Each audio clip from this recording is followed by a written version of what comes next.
Bonjour, bienvenue dans la série sur les bases de la mécanique quantique. Alors, continuons l'analyse de la vidéo précédente. Si nous cherchons la probabilité de trouver le neutron spin en bas et le noyau K en haut, il suffit de prendre le module de l'amplitude qu'on a vu, le carré du module de l'amplitude, ce qui est simplement B carré fois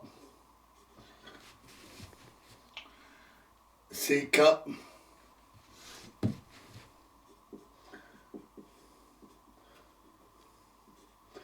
KS carré.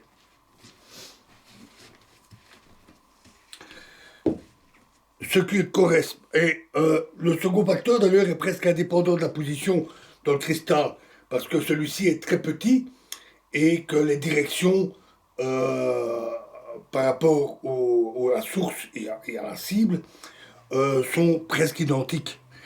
Et toutes les phases ont disparu lorsqu'on a pris le module de cette amplitude.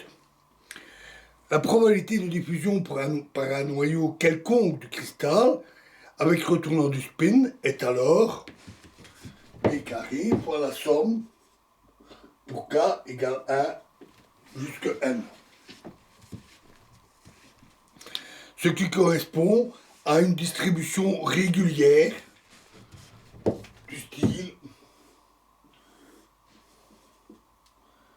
comme ceci en fonction de la probabilité de diffusion, typiquement comme ceci. Alors vous pourriez protester. Je me soucie pas de savoir quel atome a son spin en haut dans le cristal. C'est possible, mais la nature, elle le sait. Et de fait, la probabilité est bien celle que je viens de donner. Il n'y a aucune différence.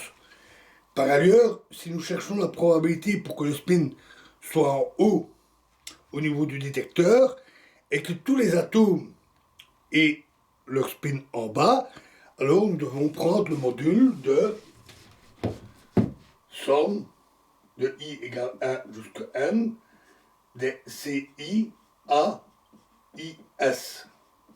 Et c'est le module de l'ensemble qu'on doit prendre pour la probabilité. Comme les différents termes de cette somme ont des phases toutes légèrement différentes, ils interfèrent fortement et nous obtenons une figure d'interférence avec des interférences aiguës comme pour le réseau. Si nous faisons une expérience dans laquelle nous n'observons pas le spin du neutron qui est détecté, alors les deux types d'événements peuvent se produire et les probabilités de chacun de ces événements s'ajoutent.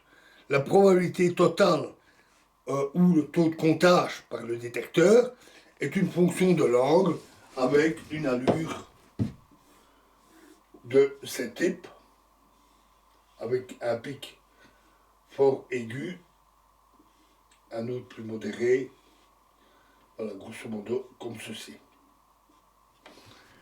Et donc la somme de celui-là plus l'autre figure que nous avions vue. Alors résumons le contenu physique de cette expérience. S'il vous était possible, en principe, de distinguer les différentes possibilités en tant qu'état, en états finaux, même si vous ne vous souciez pas de le faire, la probabilité totale de l'état final est obtenue en calculant la probabilité pour chaque état, et non l'amplitude, et en les ajoutant ensemble. Si vous ne pouvez pas distinguer les états finaux, même en principe, alors les amplitudes de probabilité doivent être ajoutées avant de prendre le module pour trouver la bonne probabilité. La chose que vous devez noter tout particulièrement est que si vous essayez de représenter le neutron par une seule onde, évidemment, comme un corpuscule, on sait que ça ne marche pas bien, par une seule onde, vous obtiendriez le même genre de distribution pour la diffusion d'un neutron ayant son spin en bas et d'un neutron ayant son spin en haut.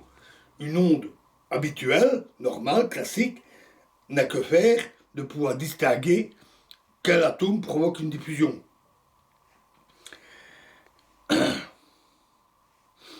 Mais vous savez maintenant que ça ne marche pas comme ça. Comme je l'avais déjà dit précédemment, nous devons faire attention à ne pas attribuer à ces ondes quantiques trop de réalité dans l'espace. En tout cas, pas une réalité classique. Elles ressemblent fort à des ondes, mais pas des ondes classiques. Elles sont le caractère ondulatoire est utile pour certains problèmes, mais pas tous. Donc voilà, pour les interférences, dans la prochaine vidéo, on va quitter les interférences et nous allons parler un peu de l'équation d'évolution. Je vous remercie.